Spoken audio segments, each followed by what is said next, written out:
ក្រោយពេលអសុរកាយព្រៃនេះគេបានដើរចាក់ចេញពីកន្លែងនេះបានមួយសន្ទុះចំពោះព្រៃនៅបរិវេណជុំវិញនេះក៏បានត្រឡប់មកសភាពដើមវិញតាមសម្ដីគាត់ថានៅយប់នេះគឺគ្មានអ្នកណាហ៊ានមុតទៀតនោះទេព្រោះអីពួកគាត់ទាំង3នាក់ហ្នឹងគឺទើបតែនឹងជួបអសុរកាយព្រាហ្មណ៍មិញហើយចំពោះសម្ដីរបស់គាត់បាននិយាយបន្តទៀតថាបើសិនជាយប់នោះគឺគាត់បានប៉ះគុំជាមួយអសុរកាយព្រៃនោះប្រហែលជាមិនដឹងយ៉ាងណាយ៉ាងណីទេ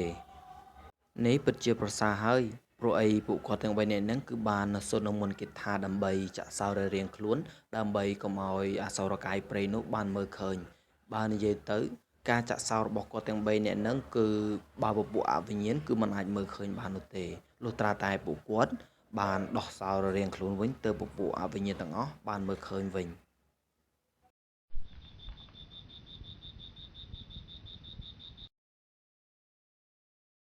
ហើយគាត់ថាបើសិនជាគាត់ប៉ះជាមួយអសុរកាយនោះគឺពិតជាពិបាកទប់ទល់ខ្លាំងណាស់ព្រោះអីបើមើលទៅលើរូបរាងនិងមាឌកម្ពស់របស់គេវិញនោះគឺខ្ពស់ខ្លាំងណាស់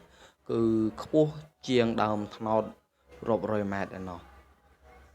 បើចំណែកពួកគាត់ទាំង3នាក់ហ្នឹងគឺបានអង្គុយ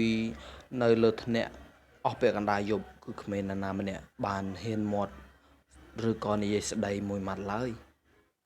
ហើយនៅពេលដែលពួកគាត់កំពុងតែអង្គុយនៅលើថ្នាក់សុកហ្នឹងគឺគាត់បានផ្ទៀងស្ដាប់គឺឮសំឡេង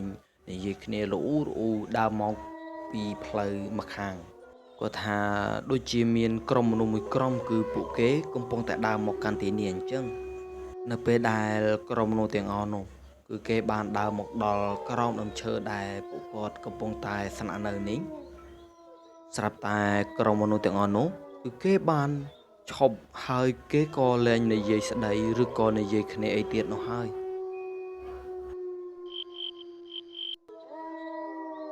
ចំណែកពួកគេទាំងអស់នោះក៏បានងើយមកលើហើយក៏បានប្រទះឃើញចំពោះពួកគាត់ទាំង3នាក់នេះកំពុងតែនៅលើថ្នាក់បើចំណែកពួកគាត់ទាំង3នាក់គឺដឹងហើយថាពពួក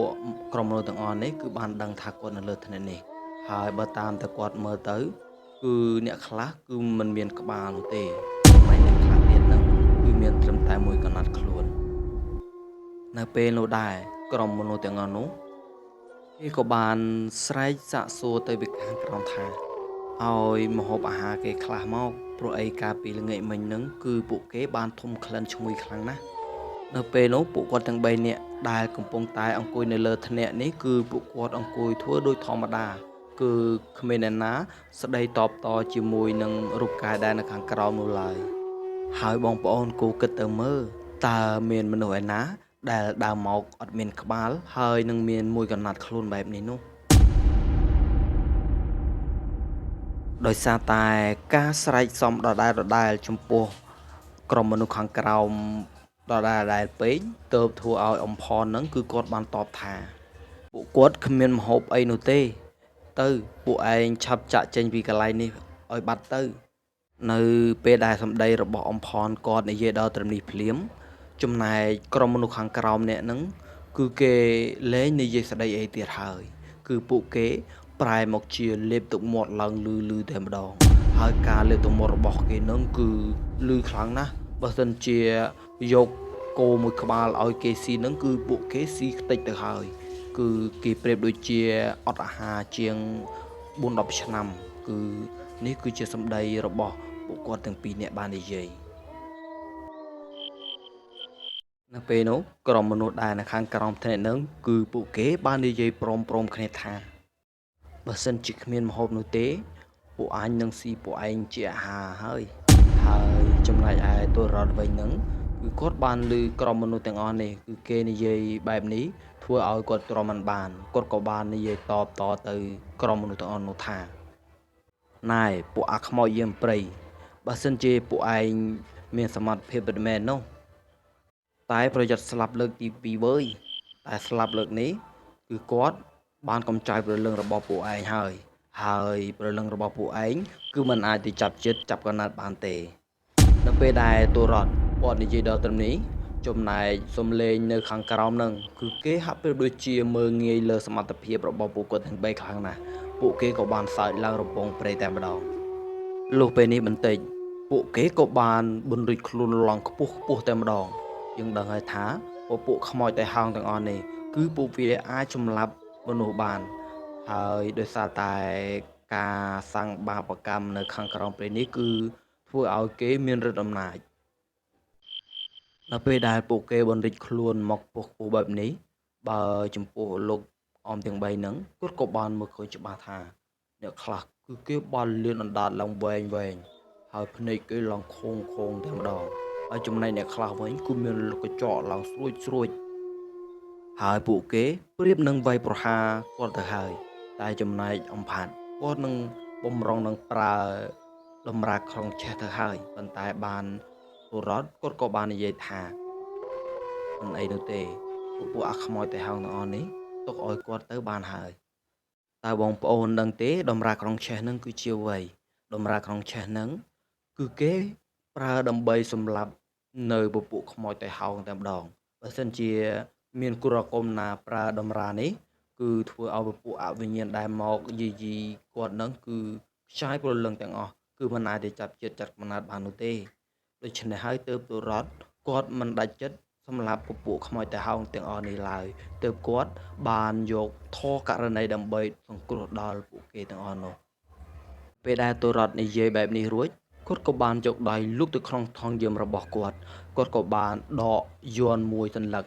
មកសូត្រសែបមុនគេថាឡើងរហូតយ័ន្តនេះបានរសាត់ចេញពីដៃពេលដែលយ័ន្តដែលទូរ៉តគាត់សែបមុនគេថានឹងបាត់ចេញពីដៃនេះចំពោះអមទាំងពីរដែលកំពុងតែអង្គុយនៅលើថ្នាក់ក្បែរគាត់នឹងគាត់ក៏បានក៏លេចមើលទៅលើគឺបានឃើញយ័ន្តនោះគឺបានរសាត់អណ្ដែតនៅលើអាកាសឯណោះ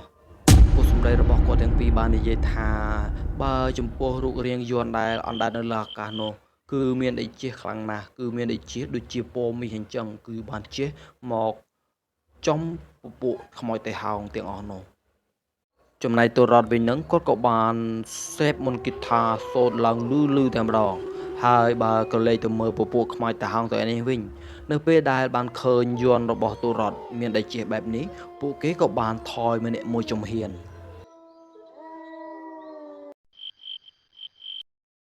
នៅពេលនោះបន្តិចពួកខ្មោចតៃហោងទាំងនោះគេក៏បានស្រែកដោយការឈឺចាប់យ៉ាងខ្លាំងវាប្រៀបដូចជាមានភ្លើងមកដុតរោលខ្លួនប្រាណពួកគេអញ្ចឹងស្របពេលនោះដែរចំពោះខ្មោចតៃហោងទាំងអស់នោះពេលដែលបានឃើញដេកជះដល់ខ្លាំងក្លារបស់ទូរ៉តបែបនេះហើយនឹងគឺគេបានស្រែកអង្វរឲ្យទូរ៉តនឹងដោះលែងពួកគេទៅហើយពួកខ្មោចតៃហោងទាំងអស់ហ្នឹងគឺគេបានសន្យាជាមួយទូរ៉តថាគេនឹងខំសាងបុណ្យកុសលនៅពេលនោះទូរ៉តគាត់ក៏បានខាបយន្តរបស់គាត់ដែលអណ្ដែតនៅលើអាកាសនេះមកយកមកដាក់ក្នុងថង់យាមរបស់គាត់វិញហើយមិនត្រឹមតែប៉ុណ្ណោះនោះទេទូរ៉តគាត់ក៏បានសូត្រនៅធម៌ករណីដើម្បីបណ្ដោះគ្រោះឲ្យពពួកខ្មោចតៃហោងនេះដើម្បីបានទៅចាប់ចិត្តចាត់បណ្ណាតនៅពេលដែលទូរ៉តគាត់បានសូត្រនៅធម៌ករណីចប់សពគ្រប់អស់ហើយនោះពួកខ្មោចតៃហោងទាំងអស់នេះគេក៏បានមានពលឺចាំងតិចចេញពីខ្លួនប្រាណរបស់ពួកគេបើតាមសម្ដីរបស់អំផនគាត់ក៏បាននិយាយថាបើចំពោះទឹកមុខរបស់ពួកខ្មោចតៃហោងពេលនេះទឹកមុខរបស់ពួកគេនឹងគឺស្រស់បោះខ្លាំងណាស់បើចំណែកពួកខ្មោចតៃហោងនោះគេក៏បានដើរមកក្បែរដើមឈើដែលពួកគាត់កំពុងតែសង់ថ្នាក់នេះពួកគេក៏បានលូតជង្គង់ព្រមគ្នាហើយក៏បានក្រាបថ្វាយបង្គំពួកគាត់ទាំង3ព្រមគ្នាបើចំណែករាងកាយរបស់ពួកគេទាំងអស់នោះវិញនឹងគឺបានរត់សាត់បន្តិចម្ដងបាត់អស់ទៅចំណែកទូរ៉តវិញនោះគាត់ក៏ញញឹមហើយគាត់ក៏បាននិយាយថាពួកគេអាចនឹងទៅឋានភពរបស់ពួកគេមួយដែលល្អទៅចោះចំពោះអមទាំងពីរវិញនឹងពេលដែលគាត់បានឃើញនៅរដ្ឋអំណាចរបស់ទូរ៉តគឺខ្លាំងពូកែបែបនេះចំណែកអំផាត់វិញនឹងគាត់ក៏បានលន់មាត់សរសើរចំពោះទូរ៉តថាគឺគាត់ពិតជាសរសើរចំពោះទឹកចិត្តរបស់លបងរដ្ឋខ្លាំងណាស់បើសិនជាគាត់វិញណាលបងគឺគាត់ប្រើនៅក្រុងឆេះដើម្បីកម្ចាយព្រលឹងពពួកខ្មោចទាំងអស់នេះបាត់ទៅហើយបើចំណែកលបងរដ្ឋឯងវិញនឹងគឺមិនត្រឹមតែមិនកម្ចាយព្រលឹងរបស់ពួកគេនោះទេគឺថែមទាំងសូត្រធម៌បណ្ដោះគ្រោះនឹងឲ្យពួកគេបានទៅឆាប់ចិត្តចាប់កំណើតទៀត នេះគឺគាត់ពិតជាសរសើរចំពោះទឹកចិត្តរបស់របងឯងខ្លាំងណាស់ចំណែកទូររដ្ឋវិញហ្នឹងគាត់ក៏បាននិយាយថាឯងត្រូវចាំថាកុំហឹងគឺមិនអាចដោះស្រាយនៅបញ្ហាបាននោះឡើយដូច្នេះហើយអ្វីដែលយើងលើកលែងបានគឺយើងលើកលែងទៅយើងកុំទៅប្រកាន់ឬខឹងសម្បារជាមួយពួកគេអីហើយទូររដ្ឋគាត់ក៏បានញញឹម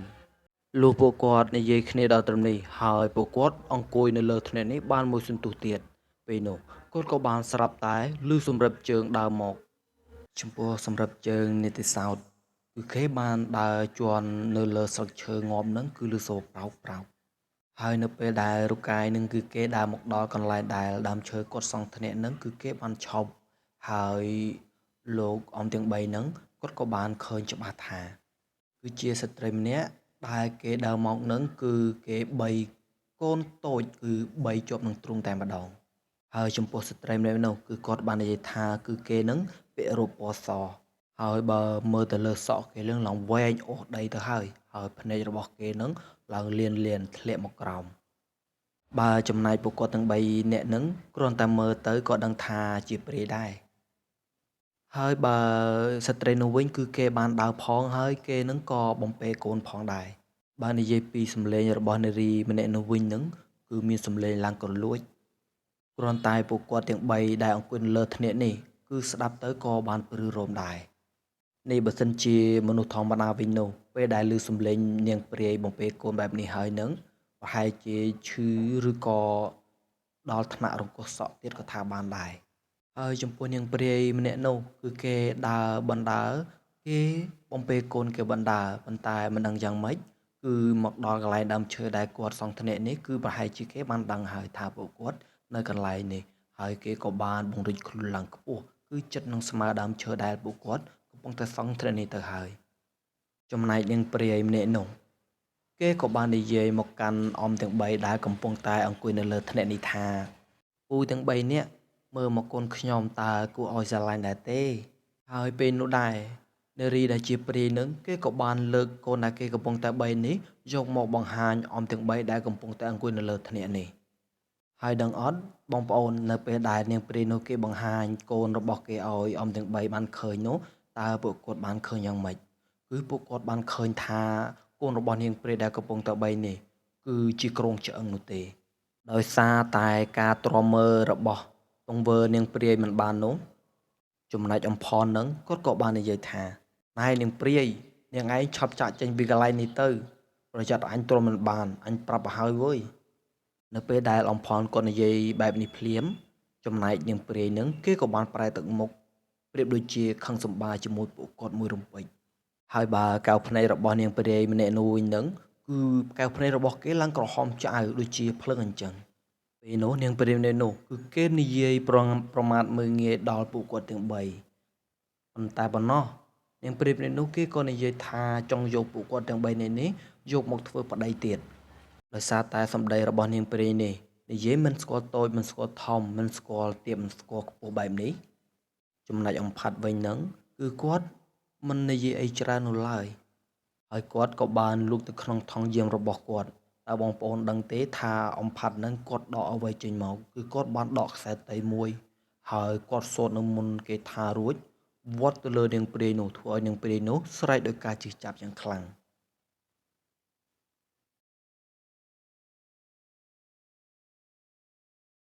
នៅពេលដែលអំផាត់គាត់យកខ្សែតីវត្តទៅលើនាងព្រាយនឹងគឺពេលដែលប៉ះខ្លួនរបស់នាងព្រាយនឹងគឺចេញផ្កាភ្លើងព្រាកតែម្ដង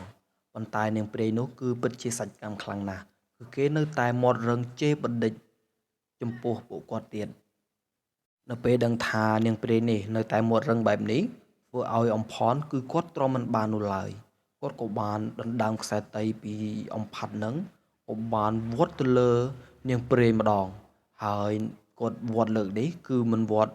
ដូចជាអំផាត់នោះទេគឺគាត់យកខ្សែមួយទៀតគឺសូត្រមន្តអាគមចងលើខ្លួនប្រាណរបស់នាងព្រាយនោះហើយនាងព្រាយនោះនៅពេលដែលអំផាត់និងអំផនគាត់ធ្វើបែបនេះធ្វើឲ្យនាងព្រាយនោះគឺគេរងនំខ្លួនប្រាណយ៉ាងខ្លាំងចំណែកនាងព្រាយវិញនឹងនៅពេលដែលអំផនគឺគាត់លេងថ្នាំខ្លាំងបែបនេះធ្វើឲ្យគេធ្លាប់តែមាត់រឹងអបាញ់មាញ់នឹងគេក៏បានរញើតបន្តិចនោះដែរហើយចំពោះនាងព្រាយនឹងគឺមិនដឹងយ៉ាងម៉េចទេ គឺគេពិតជាសច្ចកម្មខ្លាំងណាស់គឺគេបានលើកចង្អុលម្រាមរបស់គេនឹងចង្អុលទៅអំផនដែលកំពុងតែវាយគេនេះហើយគេក៏បានជាបន្តិចទៅអំផនទៀតហើយនៅពេលនោះហើយដែលអំផនគឺគាត់ទ្រាំមិនបាននោះទេគឺគាត់បានសូត្រនៅមុនគេថាអ្វីនោះទេវត្តទៅលើនាងព្រាយនោះគឺធ្វើឲ្យនាងព្រាយនឹងគឺចាប់ផ្ដើមដេកទៅលើដីទៅហើយគឺពេលនេះគឺចិត្តនឹងខ្ចាយប្រលឹងទៅហើយប៉ុន្តែបានទូរ៉ាត់បានហាមថាបានហើយអាផនអញធ្លាប់ប្រាប់ថាម៉េចថាកំហឹងគឺมันអាចដោះស្រាយបញ្ហាបាននោះឡើយស្របពេលនោះអំផនគាត់ក៏បានឈប់ចំណែកខ្សែដែលគាត់ចងនាងព្រាយនោះក៏បានស្រាយបើក៏លេចទៅមើលនាងព្រាយវិញនោះគឺកំពុងតែក្រាបនៅលើដីនៅពេលនោះទូរ៉ាត់ក៏បាននិយាយថាទៅឆាប់ចាក់ចេញពីកន្លែងនេះឲ្យបាត់ទៅប្រយ័ត្នអញខ្ចាយព្រលឹងវើយចំពោះនាងព្រាយនោះនៅពេលដែលបានឮសម្ដីរបស់ទូរ៉ាត់និយាយបែបនេះហើយនឹងគេក៏បានរសាត់បាត់តាមខ្យល់បាត់ទៅនៅពេលនេះម៉ោងគឺចាប់ផ្ដើមម៉ោង12ពាក់កណ្ដាលយប់បាត់ទៅហើយចំពោះសម្ដីរបស់គាត់បាននិយាយថានៅពេលយប់ដែលគាត់បង្ក្រាបនាងព្រាយមួយក្បាលនោះបានហើយនឹងគឺនៅជុំវិញព្រាយនឹងគឺបានរៀងស្ងាត់បន្តិចលុះបានមួយសន្ទុះទៀតនឹងខ្យល់ក៏ចាប់ផ្ដើមបក់មកហើយក៏បាននាំសំឡេងមកមួយទៀតឲ្យពួកគាត់ទាំង3បានឮហើយសំឡេងនោះដែរគឺគាត់បាននិយាយថាគឺជាសំឡេងកូនក្មេងនោះទេគឺពួកគេសើចឡើងកោសក្អិចតែម្ដងគឺគេប្រៀបដូចជាសប្បាយខ្លាំងណាស់នៅពេលដែលទូរ៉ាត់គាត់ឮសំឡេងបែបនេះគាត់ក៏បានញញឹមហើយគាត់ក៏និយាយទៅកាន់អ៊ំទាំងពីរថាពួកឯងឮសំឡេងអំបញ្ញមិញនោះទេសំឡេងនេះគឺជាសំឡេងមរិញគង់វាលព្រៃពួកម្នេញគង្វាលព្រៃនេះវាគឺជាក្មេងបរិសុទ្ធដែលគេនៅកាន់ព្រៃនេះគឺគេនៅថែរក្សាសត្វព្រៃនៅទីនេះ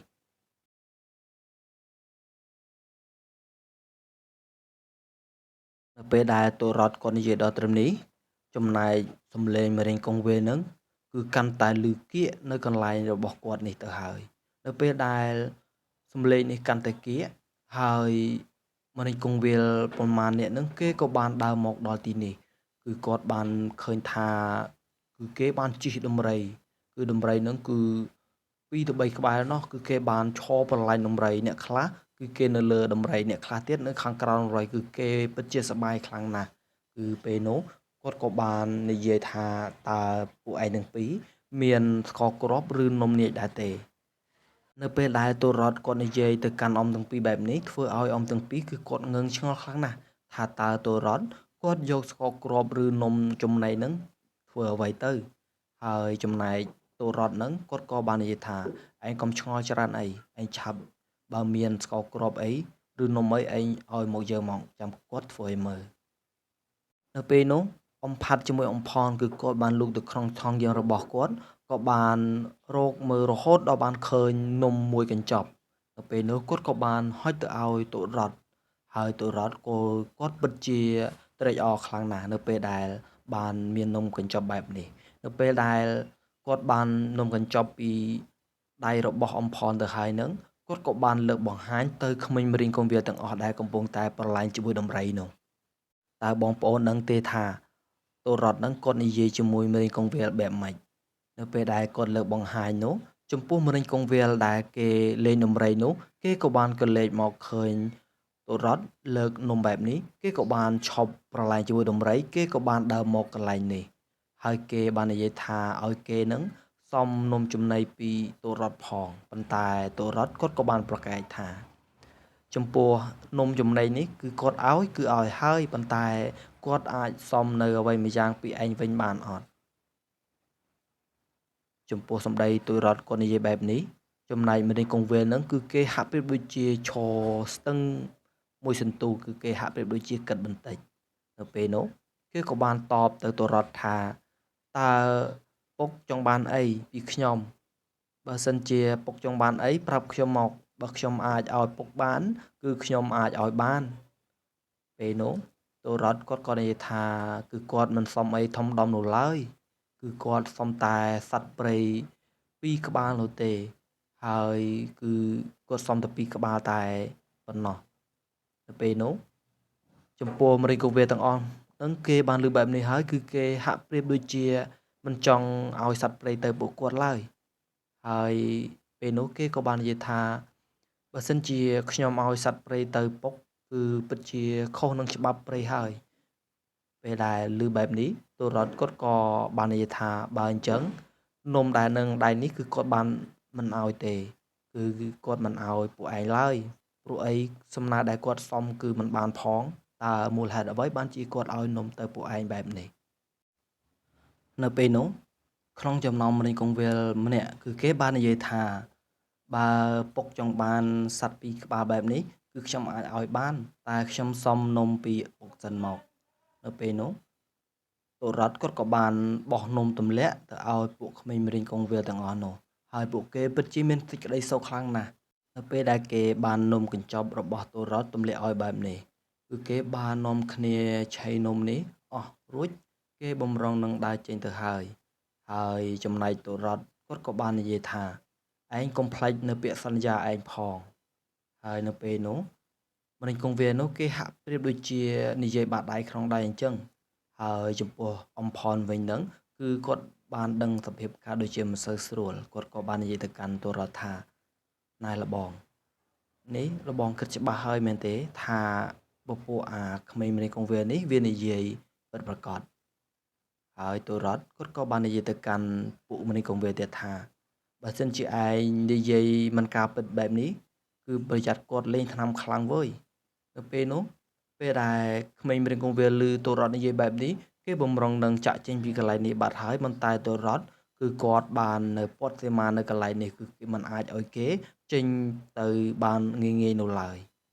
ហើយនៅពេលនោះទូរ៉ាត់គាត់ក៏បានសូត្រមន្តគាថាអ្វីនោះទេគឺបានចងរិទ្ធក្មេងមរិញកងវិលម្នាក់ធ្វើឲ្យមរិញកងវិលនោះគឺបានស្រែកទៅហោយំឲ្យគាត់ដោះលែងហើយនៅពេលនោះគាត់បាននិយាយទៅកាន់ពពួកមរិញកងវិលម្ដងទៀតថាគាត់មិនចង់ធ្វើបាបក្មេងនោះទេប៉ុន្តែគឺគាត់មិនចូលចិត្តឡើយចំពោះសម្ដីដែលនិយាយបាត់ដៃក្នុងដៃបែបនេះហើយទៅបើសិនជាឯងចង់ឲ្យគ្នាឯងរួចខ្លួនឯងឆាប់យកសត្វព្រៃពីរក្បាលមកឲ្យយើងមកហើយគាត់មិនចង់ធ្វើបាបក្មេងទៀតនោះឡើយបើសិនជាឯងយកមកគឺគាត់នឹងអាចដោះលែងបានភ្លាមនៅពេលនោះមានមរិញកងវិលម្នាក់គឺគេរត់លឿនខ្លាំងណាស់គឺគេបានរត់បានមួយសន្ទុះហើយមួយសន្ទុះក្រោយមកគេក៏បាននាំសត្វឆ្លុះពីរក្បាលមកកន្លែងនេះហើយគេក៏បាននិយាយថានេះសត្វព្រៃពីរក្បាលគឺគេបានយកមកឲ្យហើយចំណែកបងប្អូនគេឆាប់លេងគេវិញទៅនៅពេលនោះទូរ៉ាត់គឺមិនបានប្រកែកអីនោះឡើយពួកអី